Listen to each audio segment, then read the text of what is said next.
Hello, everyone. Welcome to the season 2 premiere of What's Going On.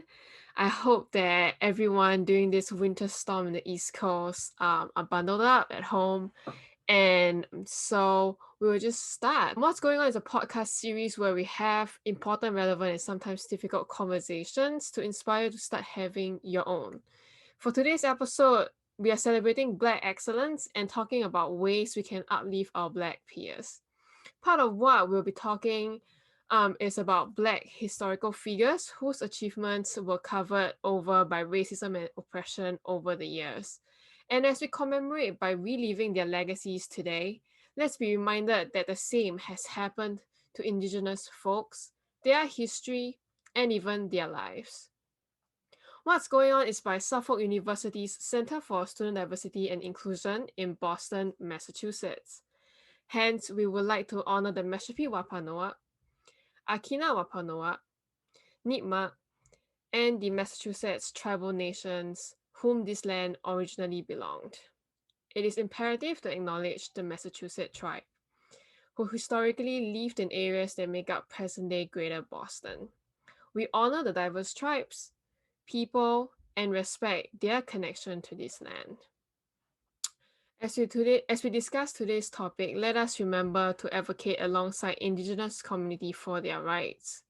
To know more about the land you are on and ways you can support the Indigenous community, please visit www.native-land.ca, and for those of us in Massachusetts, maindigenous.org. With that, I would like to welcome our guest speaker for today, Ahria Ilyas. Hello. It's nice to see everyone. Thank you for coming. My name is Ahria. I use she, her pronouns, and I am a sophomore here at Suffolk, and I am a law major. So thank you for everyone coming, and thank you, Cindy, for inviting me today. Of course, and we're so excited to talk to you about Black excellence today. So for this special episode, we kind of have like a special sequence for what we'll be talking about.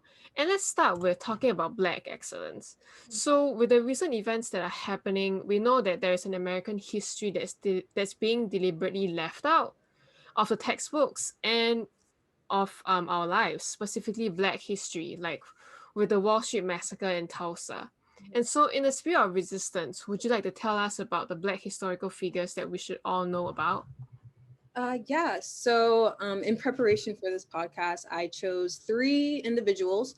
They all span from different impacts within our normal society, whether it's impacting the Black community or just American society as a whole. Because I feel like people tend to assume that these huge inventors are only white cisgender males, which is definitely not the case.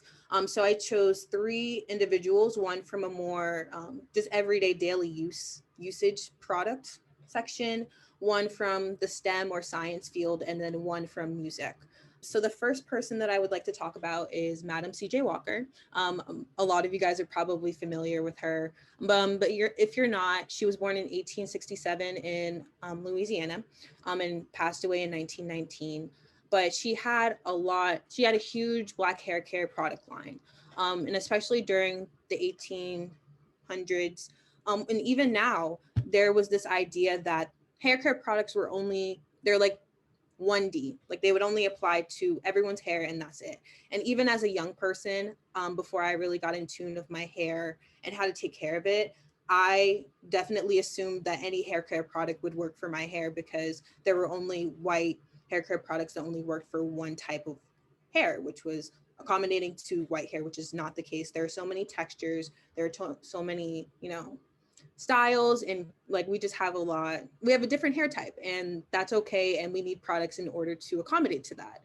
So she has an entire Black hair care line, and she was also the first self-made Black woman billionaire that is recorded in American history. So I think it positively contributes to the idea of Black hair care now, because I was able to become so much more educated on how my hair works, what porosity means, how to take care of it, because of the work that Madam C.J. Walker began with. And all of her work and all of the ideas and the structures that she has for her business trickle down into what hair care products are like today. So that's the first person I wanted to emphasize on.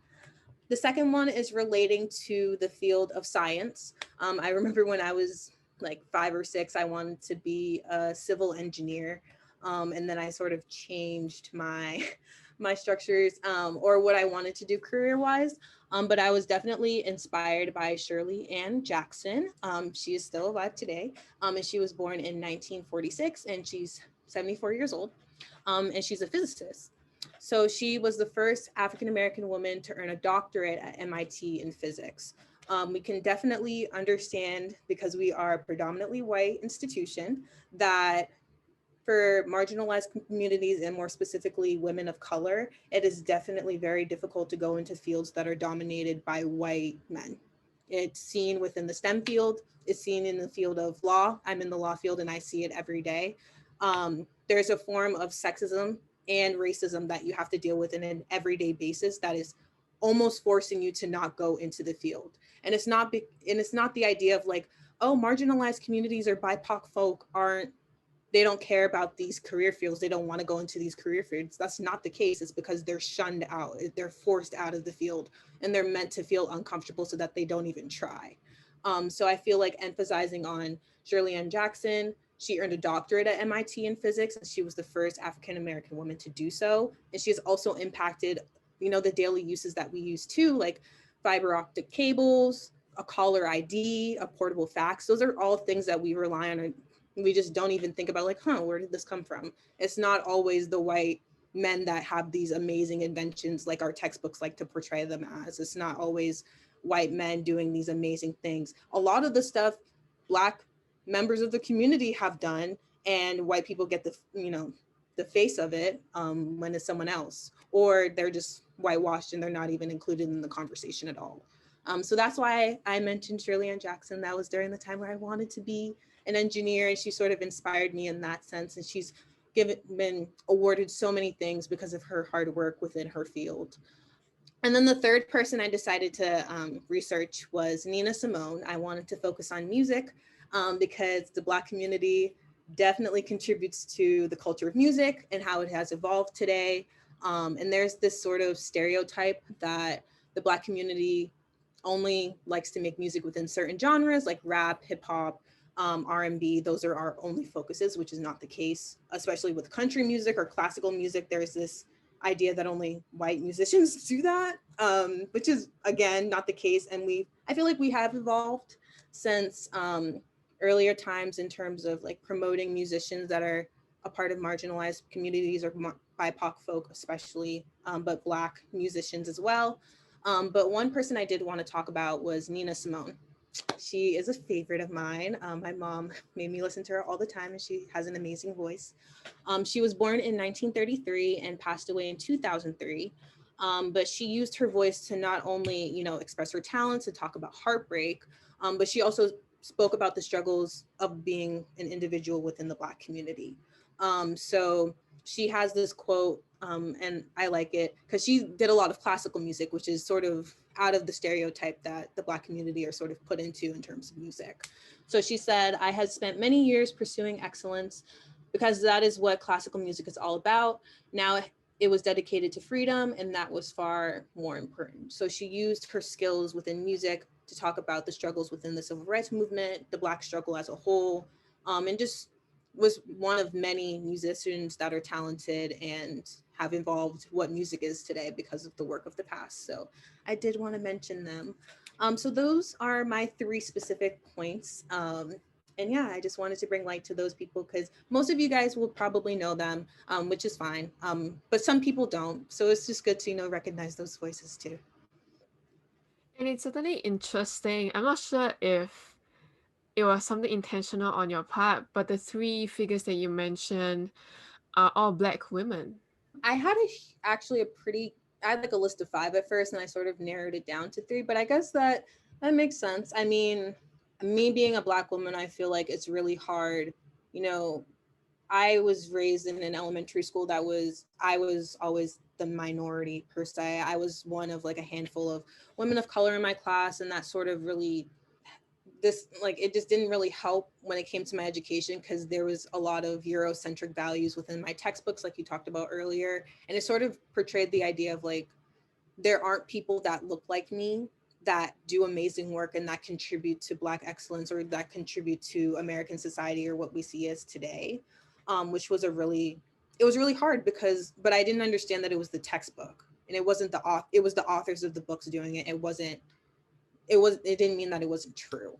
So I feel like I make a conscious effort, even like within my own work of social justice, or just going to class, or like being active, that yes, there are so many, trying to find examples of people that look like me, so that me, younger people, younger than me, my future kids, they can see someone that looks like them in the media within all aspects of society, and someone that they can connect to. And that's something that a lot of white counterparts can always find, within their communities. But we need to make sure that marginalized communities, BIPOC communities, and more specifically Black communities, have access to these people that they can look up to, and motivate them to go into fields that are systematically meant to oppress them, and sort of dismantle it themselves. So that's why probably that I chose three Black women. Yeah, I definitely can see where you're coming from. And I was, reading about Black History Month, how it comes about, or how it came about, and I feel like there shouldn't even be an argument of why is there a Black History Month, because like you mentioned, whiteness has always been celebrated, right? It's day to day, they don't have to in that way try to advocate for themselves, or fight for representation in textbooks and in classrooms. And so I find it vital for the audience here to know why you chose those figures. And with Madam CJ Walker, I watched the Netflix series. I watched it all at once, because Octavia Spencer, for one, she's a really, really good actress. But also because of the history of how she started to have her own hair care and business. Mm-hmm. And I just wanted to bring up this like bonus um, Black woman role model, who is her daughter, which is her real name is Layla, but she has a different name in the Netflix series. And she's not only an ally to the LGBTQ plus community, which is very rare during their times. She also started a literary society called the Dark Tower, which is designed to foster young Black creatives. And I think, in a way, we covered this in a previous episode with Cam Brighter and Kim Wen, that Black women has been the pillar for many, many movements, Yes. and many success of those movements that we see today. And so, talking about celebrating Black excellence, I think we talked a little bit about it, but would you want to talk more about what does Black excellence refer to, and also what's the purpose that we celebrate Black excellence? Yes. So, okay. That's a good question. I feel like we just need to recognize that our country, the Western Hemisphere, whatever you would like to call it, has a ton of work to do when it comes to systematic racism, institutional structures meant in order to continuously oppress the Black community specifically. It is historical and it affects us today. However, that doesn't mean that Black people in the Black community are defined by their trauma.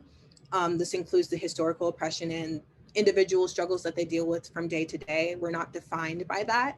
And I feel like making opportunities, or sharing light of the, the excellence that is actually happening within our communities, when society is always trying to make it seem like we aren't doing anything, or we get handouts, or we're lazy, or we don't succeed in anything. We just take things, like those stereotypes are dismantled by uplifting these people who are, dismantling the stereotype.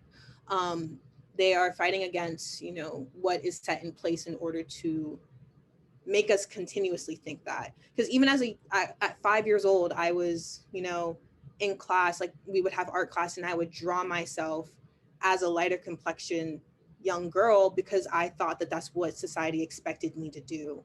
And I had a good upbringing, and I had family, that sort of, raised me out of that mindset, even though I was in that mindset for school. But not everyone has access to that support system. So using Black excellence through the media, through news outlets, through textbooks, or just books in general, it allows for people who might not have access to that uplifting voice within the Black community, like to sort of support them and find that confidence within themselves, to actually see it, or like see some portrayal of themselves within real life or like reality, or so just something to look up to.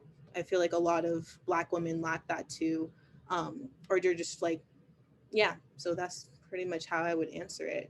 They're more than their trauma, and we need more support in order to see it. It's more of an equity thing, because white people get to see their successes all the time. There's no need for white excellence, because it exists every day within all aspects of our lives. And the Black community needs more of that, because we're not within the standard that's supported all the time.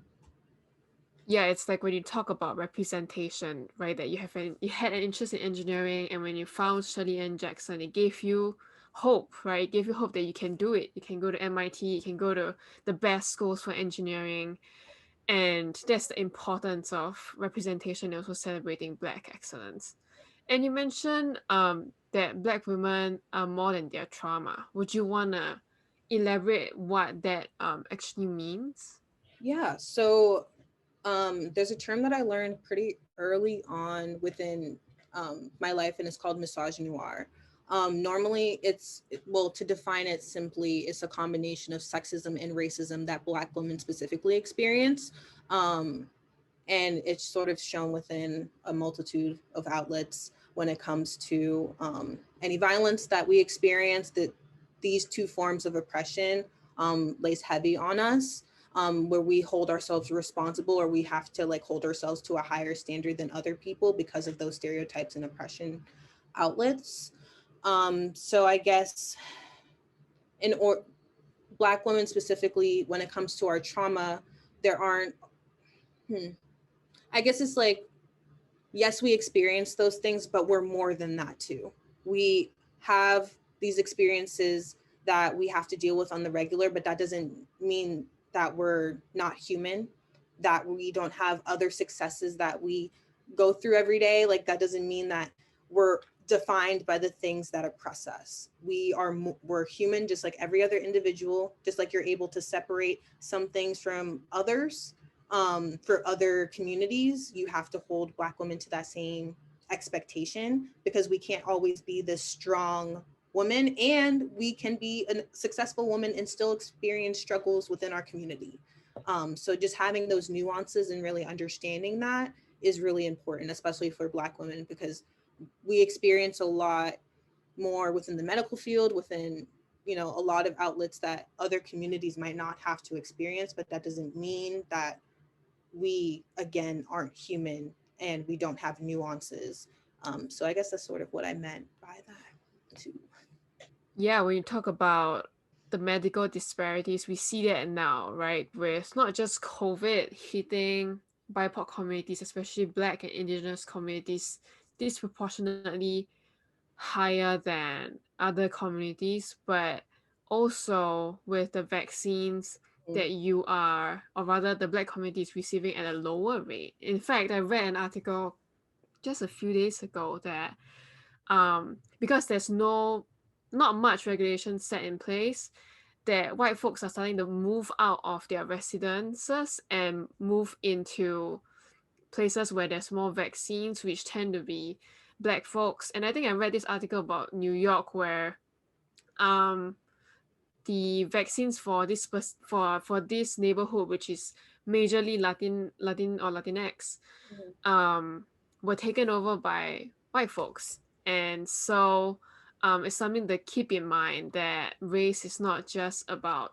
the difference in treatment um, between people of different races, but it is systemic. And what we mean by systemic is that it hits Black folks, Indigenous folks, and people of color differently in all aspects of our lives. And you mentioned you were actually the first person that really exposed me to the idea of adultism. And since we're on the topic of Black women and misogynoir, do you want to talk to us a little bit about how Black girls are seen um as more mature than they are?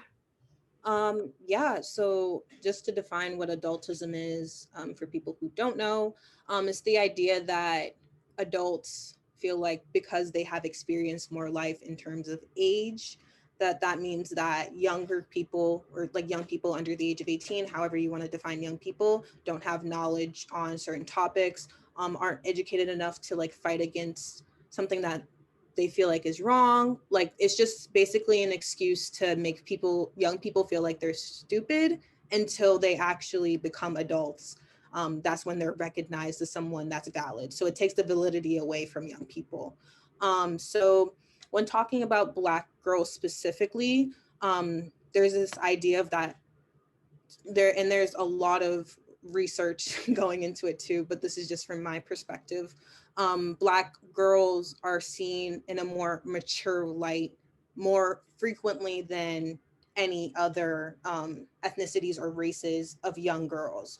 There's this hypersexualization of Black girls for such a young age, that when, if they, excuse me, this is like if this triggers anyone, like I'm just going to preface it there, but like if they were potentially experiencing any sexual violence or anything of that nature, there are so many, there's a list of excuses that are made because that they are Black girls. They're like, oh well, she shouldn't have dressed like that, or her body is very different. Black girls might have different body types from other girls within, and they, that can't be used as an excuse to still continue to do that.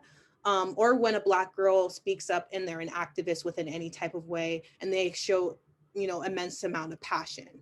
Um, White folks or like white adults might be like, oh, why is she so angry? So like just using the, the stereotypes against Black girls from a young age, and then how that sort of, evolves as they get older to mistreatment within the medical field, like we talked about earlier. Like if you want to have kids not getting proper treatment when you're hospitalized compared to other people, a higher risk of dying when giving childbirth, is something that's very prevalent. Having to fight against your doctor and almost threaten their jobs in order for them to treat you the same way that they would treat another patient. It's just it's very evolutional. So it's just, I guess, in terms of adultism, it really starts from a young age for more specifically Black girls, not believing them, finding excuses to like oppress them. And then that sort of transitions into, just the normal misogynoir that they experience within all days of life. Yeah, it almost seems like a full circle moment for me in the worst way when you talk about evolution, that Black girls grow up really quickly in that way because they are sexualized so young, and then they grow up and then they become adults, and then they are policed on their hair, they're policed on how they should talk, right? The angry Black woman trope. And I think that evolution in that way is a physical manifestation, right, of oppression. I think when we use the word oppression, people will always be like, oh, it's a buzzword. I kind of know what it means, but I don't really see it. And I hope for folks who are listening in that if you think about it, this is one of the ways you see or you feel or you experience oppression faced by your Black peers. And so I think that's a great point to point out. And so, talking about celebrating Black excellence, and at the start, for the land acknowledgement, I mentioned the Tulsa Massacre, Black Wall Street. I think because of the erasure of Black history, it makes it very difficult for Black people to prove their worth in that way. Like when I read more about the Tulsa Massacre, it's not just a massacre of Black folks, but y'all legit have a Wall Street. You have your own businesses, you have your own banks, you're self-sustainable, and you got torn down. And it's just a mind-boggling to me how much people would do to maintain power. And do you think that's a similar thing that we see today? Or do you think the way racism has been shown is has morphed in that way? I think it's a combination of yes and no. I think that we've done a really, we've come a long way since then. I don't think we're in the position where we were, where we had Black Wall Street. They destroyed our entire economy. Like, that's just something that is really hard to come back from. And there are still justifications for why they did that. There's no justification for that. Um, I think in terms of I see a lot of Black owned businesses that are being promoted a lot more out there, which is amazing. And I try to make sure that I find resources, or like find businesses that would support what I would need on a day-to-day basis first, before, going to, like, the corporate businesses that are constantly making money. But we still have, Amazon, we still have Apple, we still have a lot of, companies that are profiting off of, what Black people use. And it's just, they're still making a dollar, and they don't really contribute to, Black Lives Matter or anything like relating to, marginalized communities. So I feel like there are a lot of pluses, because I would go to a Black owned business first before I would go to like a corporate one. But that doesn't change the fact that, like, I'm only one person. There are still other corporate businesses that are still making a ton of money and profiting off of, killing off our Black economy. So I guess that's my answer to that. So, we've talked about the past with highlighting Black historical figures that we should know, and the present with the importance of celebrating Black excellence. So, let's look forward to the future. You mentioned talking about supporting Black businesses. So, as a young Black American woman, how can the society, and especially non Black folks like myself, empower, support, and uplift people like you in your journey? Yeah. So I guess one way of saying it, and you're doing a great job of it, is saying the word Black when referring to Black women. Like, if we identify as Black, call us Black. Like, don't sugarcoat it. Like, we're part of the Black community, and we're proud to do so. So not being afraid of the word, I think, is the first step in the right direction. Um, in terms of, just, I think of it from a day-to-day life standpoint. Today alone, I'm a law major. So I went into two classes today that, they're predominantly white. And I go into the class, and I know for a fact that I will be one of a handful of BIPOC folk that are in my class. And if I even want to go further and say a woman within that community is going to be a smaller number. So with that in mind, we have to understand, when we're taking our textbooks and when we're reading them and when we're studying for our classes, like, who's the author? Do that extra research of saying, like, who's the author? What's their background? Do you think their background could influence the information that you're receiving? And if you think it is, do that extra research into, like, maybe there are other perspectives that are unheard of within the same subject, and, like, hear those voices. And maybe, like, within just having conversations with people within the Black community, really listen to them. And I don't mean, like, just looking them in the face and just, like, like, hearing it. Like, really take it into account within your daily life. And that means actually caring about people and how people experience things. Everyone has a form of, I shouldn't say everyone, but, like, most people experience oppression in some way.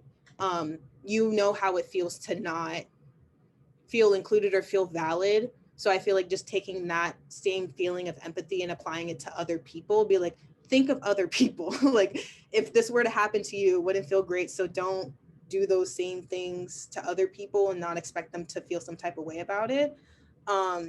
In terms of any racism that shows up within the school, within music, within, celebrities, I see this a lot where white people or non-Black folk have a lot to say about someone's apology or someone's recognition of their racism. I think listen to the Black community first. You don't A lot of non-Black folks shouldn't have an opinion on Black people's own businesses. So I just feel like, listen to what we have to say. Your opinion doesn't matter because you don't experience racism to that degree of the Black community. So you shouldn't have a say in it. And I guess, yeah, honestly, listening, having conversations about it, asking questions if you want to. I'm not your teacher. I can't teach you the Black experience, but just asking questions, like hearing perspectives and wanting to have conversations, I'm open to. That doesn't necessarily everyone within the Black community is willing to do so. So just, like, balance, I guess, and just, yeah, I guess that's all I have to say on that. Follow-up question from that, because you talk about, in that way, boundaries, right? Everyone has different ways of activism and advocating for themselves.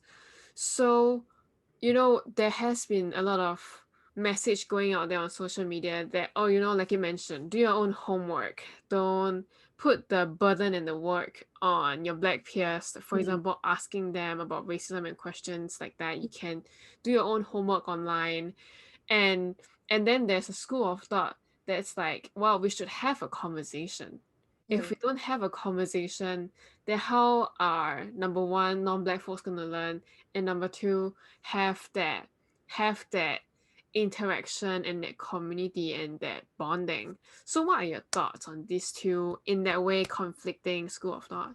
Yeah, I mean, I think that within the Black community, there are definitely nuances. There are some people that are willing to have conversations with non-Black folks about racism, and most of the time, either you ask them, are you willing to, or you do your own research. And most of the people who feel like they want to educate non-Black folk on it will put their opinions on Google. Google is a resource that you can use.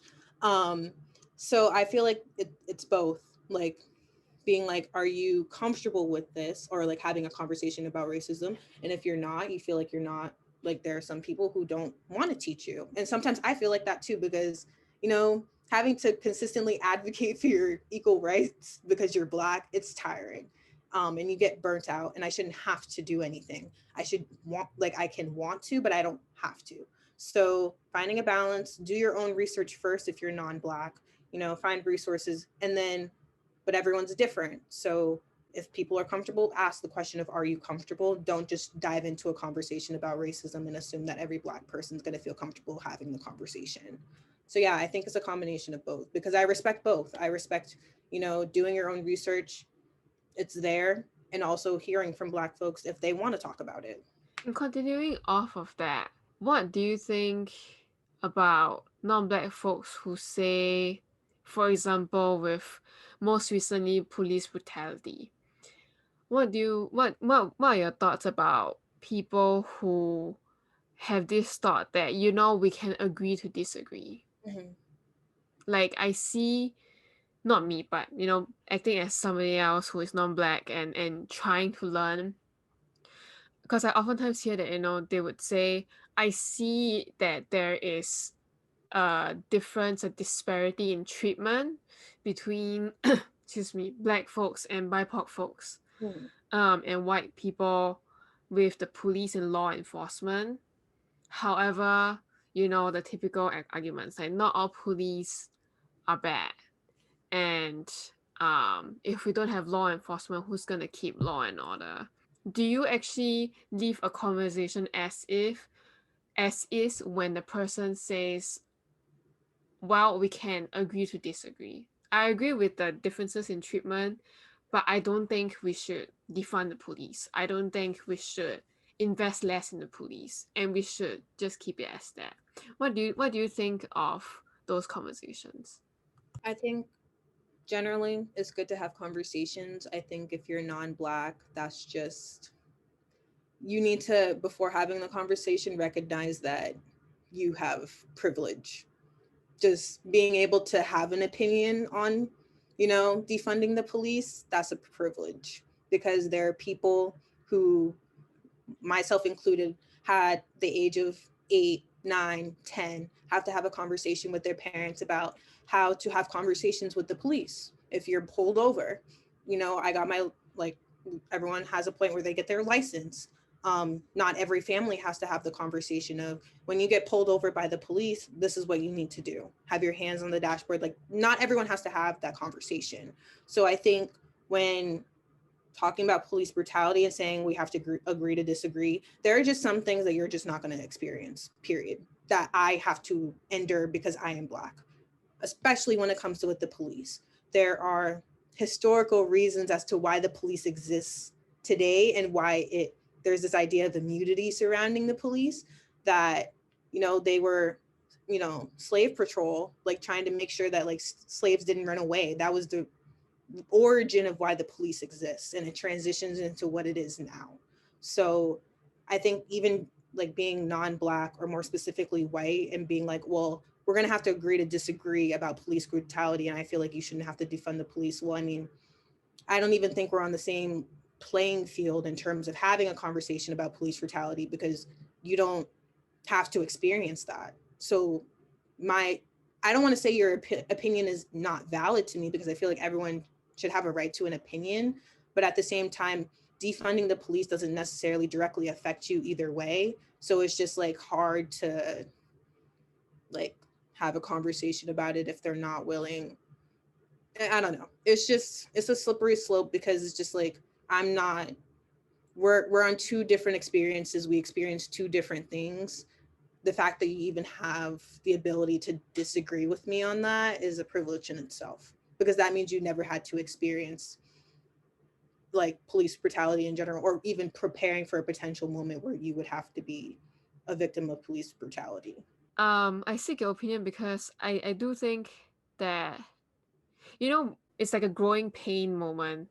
And I think at the same time, like you mentioned, not having to experience it and being able to have objectivity, quote unquote, to be objective about an issue that affects other people is a way to see if you have privilege or not. I think, one way I put it is that we all are able to see perspectives. Like you see that not all police are bad. I see not all police are bad. But the difference is that uh, you don't get to experience the side of, like you mentioned, being able to shout at the police, being able to do things that white folks can do to the Yeah. police. And so when you have basically, the audience out there, when you have a conversation with Black, Indigenous, especially, and people of color about race and anything about race, it's not about having different perspectives necessarily. We all see the perspective that you see. We don't get to experience it. Mhm. The oppression means that we only experience one side of it, and often it's for the lack of a better word, the bad side of Exactly. things. Yeah. So my last question would be, I always say it's my last question and then questions pop up, but I'll keep it to my last question if there's Q&A coming up from the chat. Is everything truly about race? Yes. I yes. This country was made on the idea that some people are superior than others based on the color of their skin. And that started from the day this country was ratified, whatever you like, that was created the day it was here. So every decision that's made, whether it's in the government, whether it's in any laws that are made, whether it's like signs that are outside, the people that live here, it's all comprised of race. And so when I walk into a room and when I live my life, the first thing that people see is the color of my skin. Therefore, that means that any decision or any life instance is influenced by my race. When I get a driver's license, when I get any type of anything, I can of course opt out. Like if I'm applying to, well, even when I was applying to school, they asked for my race. I'm Black. That could influence what schools I get into and what schools I don't. Of course, they're going to say that they can't technically discriminate based on race, but that's definitely an influencing factor. So race is in everything that we do. Oppression is in everything that we do. You can't hide it. You can't be like, well, race is in everything. Again, that's a form of privilege, because you people might not look at you, and not you, of course, but just like you generally, and be like, oh, well, she's not going to be able to do this. She's not smart enough to go into this field, so I'm going to make it hard for her to. Or she doesn't make sense. She's not smart. She's just some pretty girl. The fetishization of Black women, like all of that. That's my life. That's my day-to-day life. Every choice that I make is influenced by my race. So race is everything to me, because that's the first thing that you see when you look at me. um and that is going to impact me until the day that I die. I can't get away from it. Therefore, like it's my everyday. I don't have that privilege where I can just not be white, or not be Black. One day I can choose to be white, or another race, just based on that. So yeah, it's every day. It's everything. I hope that gives the audience a clear idea of what systemic and institutionalized racism actually means. I'm just trying to address, some of the common arguments people have when we bring up the topic of race Mhm. and racism. So, thank you for that explanation and thank you for your time. So, I guess one last, this one was the last question, but since people don't have Oh, questions, it's okay. That's fine. I'll go with one last question. Um, what do you think allies of the Black community should do better at? Hmm.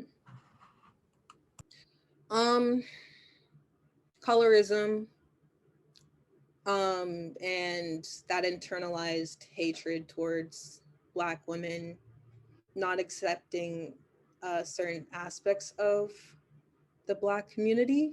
When we say Black Lives Matter, that includes all Black lives. That includes Black people that identify as LGBT. That includes Black women of all colors and backgrounds. Um, I just think that I guess I want to touch on colorism because I have a darker complexion. I identify as Black. That's something that I used to struggle with when I was younger. In terms of like my complexion, I always wanted to be lighter because I thought that's what would deem me as beautiful and pretty when that's not the case at all. Um, I think that it's very easy, especially with social media. I see sometimes in the Black community where there are some Black men and sometimes Black women too, um, or just Black people in general. They like to make fun of darker complexion women or like make fun of their appearance, like use phrases that are racist that like it's very hard. So I think that's one thing that because you're Black, we have to accept all Black people for who they are. You can't pick and choose who's Black and like who's not. You know what I mean? It's just that's pretty hard. Um, I think that's but the, again, I can't the reason why we even have colorism to begin with is because of white structures. So I can't be like fix the stuff within the Black community when it's not technically our fault to begin with. I think we can like of course have conversations in order to like better that better it so that like more Black people or like even like in the music industry, like it's so easy to make fun of a Black woman who's a musician. Um than it is like it's so quick to like call her a monkey. Like that's always someone's first thing for darker complexion women. And it's so frustrating because you know you wouldn't do that to someone else. Or when having conversations about your preference when it comes to relationships, um, being like invalidating Black women is saying that we're not beautiful when we are. So yeah, it's not a lot, but it's like a lot of the a lot of the issues within the Black community is because of white people. It's because of the standards that white people set, and some Black people are influenced by that a lot more, which leads to them treating other people within their own community differently or worse or just awful in general. So yeah. That's a great point. And I have a question that came in. I have two questions, but I'll just do the first question because it's related to what you just mentioned. Since you're talking about beauty, can you speak to how colorism and black fishing intersect and the appropriation of blackness by non black folk, mostly white folk? You have touched on it a bit already, but I'd love to hear more. Sure. Yes, definitely. I like that question. Um, okay. So there's a lot, it frustrates me a lot because there's so much going on. I'm going to use the Kardashians as an example because I feel like they're a very common um, group of individuals that do a lot of blackfishing and sort of reap the benefits of what they do. So in terms of blackfishing, it gets me angry. It's one of my tipping points, but I like talking about it because it's necessary. You know, some people might look at me or any darker complexion woman and be like, oh, she's ugly, or like just like you're just so quick to, I guess, demean who they are. But if a white person tried to like take on those same characteristics, like get lip fillers or like change anything about their appearance, or get spray tans, those things, um, then they reap the benefits and they're seen as beautiful because they're not Black. I think there's nothing wrong with getting plastic surgery or doing whatever you want with your body. It's yours. You're beautiful regardless. You're beautiful with it, without it. It's your choice regardless. I think the issue comes in when there's a history of, uh, minstrel shows and, people dressing up in blackface in order to make fun of Black people. Um, that still happens, of course. And then it sort of transitioned into people taking Black features and applying it to themselves, and they get to be seen as beautiful, while at the same time people who naturally have those same features are seen as ugly, or you make up excuses for why they experience violence or things like that. It's really frustrating.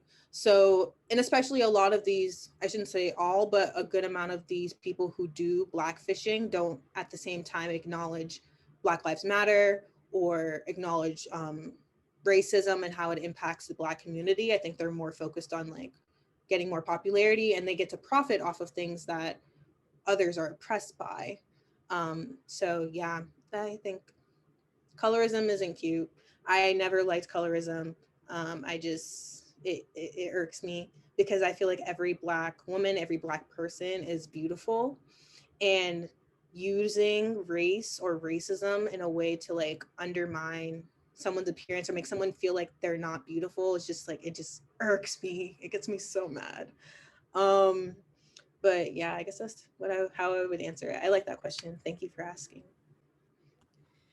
Yeah, we did an episode on cultural appropriation last year for season one, and I think what people don't get about appreciation versus appropriation is the power dynamics. Hmm. Like you mentioned, right? Because of this structure that we have, white folks have power, and so to be able to paint their faces black for Halloween and do blackface and not face any repercussions, or spray tanning, like you mentioned themselves, and to appear to be healthy, have a healthy glow, but really is appropriating of blackness and yet condemning blackness, not just in the workplace but in everyday life, is appropriation, is something to think about.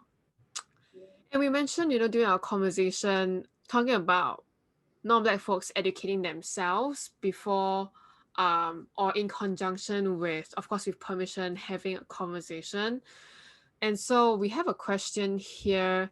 What books would you recommend for people who would like to be better informed on matters of race or anti-racist practice?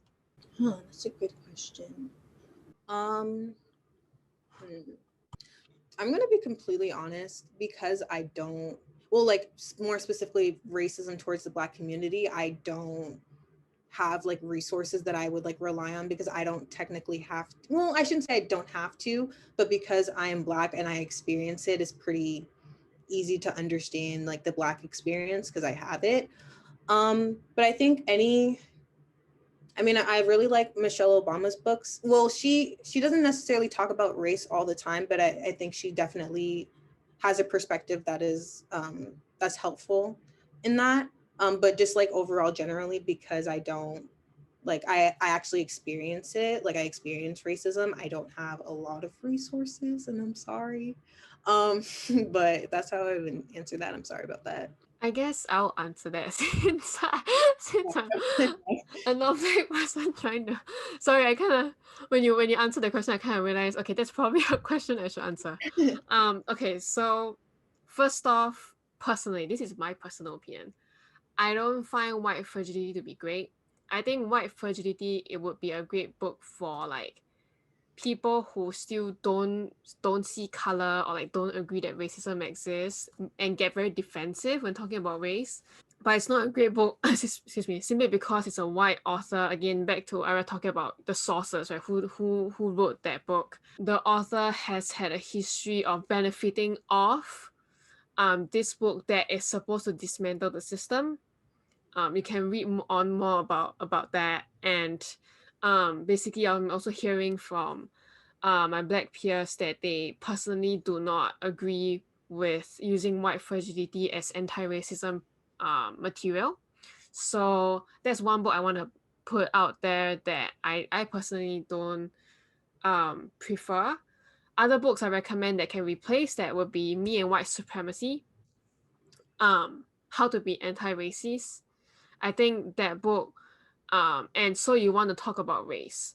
I think those two books really kind of changed, at least for me, my mindset towards racism. I think um, racism is not, being racist is not just an identity. Of course, there are people, that we see on the news in the past that are like outright racist and white supremacist, but in everyday life, the reason why it's so hard to dismantle racism is because we ourselves have biases that continue to perpetuate and uphold this system. And so we are all complicit if we are not anti-racist. Mhm. And so once again, me and white supremacy, how to be an anti-racist, and So You Want to Talk About Race would be the three books that I would recommend people to start with. And then from there, your algorithm will do its thing and continue to recommend you a lot more materials. And also joining, especially on LinkedIn now, there's this new app called Clubhouse. I think that's basically different spaces, and you can go in and listen in, but don't speak if it's not your space. And I think that's a great way to learn too. Follow people like Abby Adamson, follow basically black leaders who are speaking on the issue, and really have that introspective moment with yourself. So that's my second recommendation. And my third recommendation, it's not entirely tied to racism, talking specifically about racism per se, but talking about the medical disparities. The Immortal Life of Henrietta Lacks is one book that I consistently recommend. It's about this author who really wants to uncover who is behind, who is the owner of these cells called HeLa cells that actually, because of its immortal life, the ability for the cell to reproduce on its own, they were able to do like cancer tests on it and things like that. And the cells were taken without the person's permission, and they basically found out that it's a black woman. And I'm almost spoiling the story for you, but yes, The Immortal Life of Henrietta Lacks is a book that kind of like added a dimension for me with racism and anti-racism. And particularly because the author is white and she's writing her experiences of trying to reach the family and things like that, that you understand, you will see the nuances Mhm. that has to play with race. Little Fires Everywhere. Not exact. This is more fiction. Born a Crime by Trevor Noah. I think these two books, um, you will not like it if you have not basically done your work on like the basics, so called the basics of racism. But if you have and you feel like you're confident enough, you can read those two books. I think they will give you. For me, it kind of hits me in the gut when I realized that, oh my god, I've been doing that too, and that makes me complicit. And how do I undo that? So that's a long answer, but those are my book recommendations. I'll put in the resources that I recommended, and also what I mentioned, some of the resources of the Black historical figures that you can read up on. Yeah. So we have another question. I think that we often focus on systemic racism as an American phenomenon. Can you speak on the impact of global colonialism and its relationship to racism, and how can we confront it on a larger scale? That is a really good question. I think that I agree. We definitely talk about systematic racism like within the United States because it's easy. We live here. And I also think that it's very important to talk about, the imperialism that happened in other countries, and how that sort of has impacted the stereotypes within other countries too. Like, for example, countries in Africa were imperialized by Great Britain later on, after slavery. And then now all of a sudden there's this, first of all, a lot of people don't know that Africa is a continent, not a country, which sort of, I sort of think that it contributes to the idea of racism because you don't even take the further education to actually know, especially within Black people and like Black people's history, that it's a continent, not a country. But I think also because of that imperialism that has happened within those other countries, it sort of has led to these systems of government that accommodate to Eurocentric governments, that are in like European countries as well. So like if there's like a lot of dictatorship uprisings that are happening in those countries, or like just dictatorship dynamics that are happening, it there's normally a relationship with a European like leader, like within their countries, sort of in play with that. And also just in terms of religion, a lot of aspects of Christianity, or like how religion is like religion is very influential. So using Christianity, which was like Eurocentric at the time, to like influence, make that the primary focus of religion within a lot of these African countries is prominent. It's not to say that religion is bad, but there's this white perspective on it that could be harmful. Um, so I think, how can we confront it? Honestly, just I don't want to say like do your research, but like, and it's a thing for me too. Like I have to hold myself accountable and make sure that like I'm the best activist that I can be, and not only become well versed or like do extra research on subjects that might not directly affect me, or might be affecting other countries, and doing research there and like seeing what's happening in other countries, because that's just as harmful. And we need to be well versed in that too, so we can be the best advocates possible. I think making sure that, especially when you don't, I think everyone's an activist in their own way. We all have beliefs. We all care about people to a certain degree.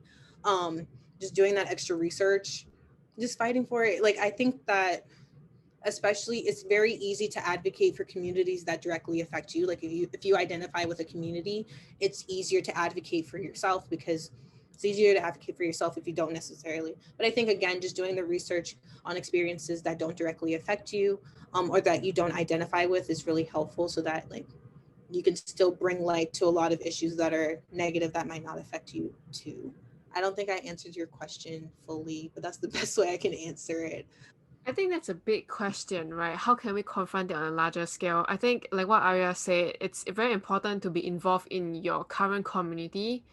And if you're an international student like myself, or your parents, grandparents have ties to where they arrived from. And like, so personally for me, I am Singaporean and we were once colonized by the British not long ago. And like what Arya has covered, it does not just tie into racism, but also colorism. So in my country, I experience a lot of, even with my own family, they'll be like, oh, you have to be fair to be attractive, and this is how you be a woman, and things like that. And so, and also with religion, with Christocentricity, and also Christian missions, right? So that's a really good question, but it's also a very big question. So, like what Arya said, do your research, do your homework, and if you have ties to a certain country or certain community that you want to leave an impact on, see if there's any non-profit causes or any grassroots organizations already doing the work, and join them. Yeah. And I think the most important conversations normally happen at home, happens with our family members, having that difficult conversation, essentially trying to explain to them that, you're really complicit in this whole system, and really questioning that narrative. So our audience have really good questions. Ooh. And so, yeah, we are almost at time. Arya, so once again, thank you so much for your time. Do you have any last advice or last words that you would like our audience to know today? Yes. Well, again, first of all, thank you so much for even having me here. I've never done like a podcast like this before, so it was really exciting to do it. I think for me, I am not a spokesperson for the entire Black community. I am one individual that has opinions on Black perspectives that another Black individual might not agree with when it comes to our, and again, that's just based on experience. So I don't think leaving this, like, of course, if things resonate with you, like, that's amazing. That's why I came on. I want, like, hopefully something resonated with you guys. But I I don't think you should use my opinions and be like, well, this is like your opinion's wrong because Arya said this. No, I'm just one person. I'm just one person. Um, I can't speak for an entire community because I'm not a community. I'm just one individual. So you can take or leave what my opinions are. But again, hopefully something resonated. I'm just really happy that I was able to speak on some of the things because sometimes you go through life and you just sort of deal with them. deal with like the hits, and it's just life because that's what you have to do, or that's what we're seen to do. But it's good to actually talk about it, because I'm like, oh, I'm not like insane. So it's like good to hear, like, not insane, but like I'm not the only one experiencing this. So it's good to hear from other people. So if I could be that for someone else, then I'm willing to do that. But again, I appreciate everyone for listening and for Cindy for bringing me on. I appreciate it. Awesome, thank you. And I think that's a great reminder that, you know, the Black community is a diaspora, it's not a monolith. And so really questioning ourselves, and I think it's a great first step for the audiences who came in here today or who are listening into this at a later time. This is the first step, if not one of the steps they are taking right now, to fight that bias and to fight this system of racism and white supremacy. And so yeah, thank you so much for coming today. Thank you.